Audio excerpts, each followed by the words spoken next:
Hi అండి. రీసెంట్గా ఒక 10 డేస్ అయితే ఇంటికి వెళ్ళాము. రిటర్న్ వచ్చేటప్పుడు వరంగల్ స్టేషన్లో ఇలా తాజాగా గోంగూర అయితే పెట్టి అమ్ముకుంటున్నారు. Early morning 7 o'clockకి.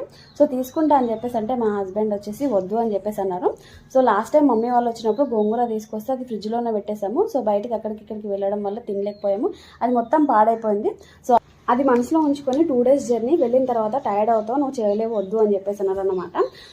ఆ మాట అన్నందుకైనా నేను మార్నింగ్ వెళ్ళగానే రీచ్ అయిన తర్వాత నెక్స్ట్ డే మార్నింగే ఈ గోంగూర చికెన్ దమ్ బిర్యానీ అయితే చేశాను అనమాట. హస్బెండ్స్ ఎప్పుడు ఇంతే కదా, డిస్కరేజ్ చేస్తూనే ఉంటాను. వాళ్ళు అన్నందుకైనా మంచిగా చేయాలని చెప్పేసి మనం చాలా ట్రై చేస్తూ ఉంటాం కదా. ఇక్కడ నేను మా హస్బెండ్ అన్నందుకైనా మంచిగా చేయాలని చెప్పేసి ట్రై చేశాను.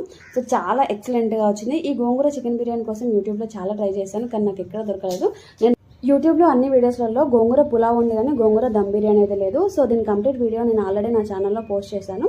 ఇలాంటి మరిన్ని మంచి వీడియోస్ కోసం please do subscribe to my channel.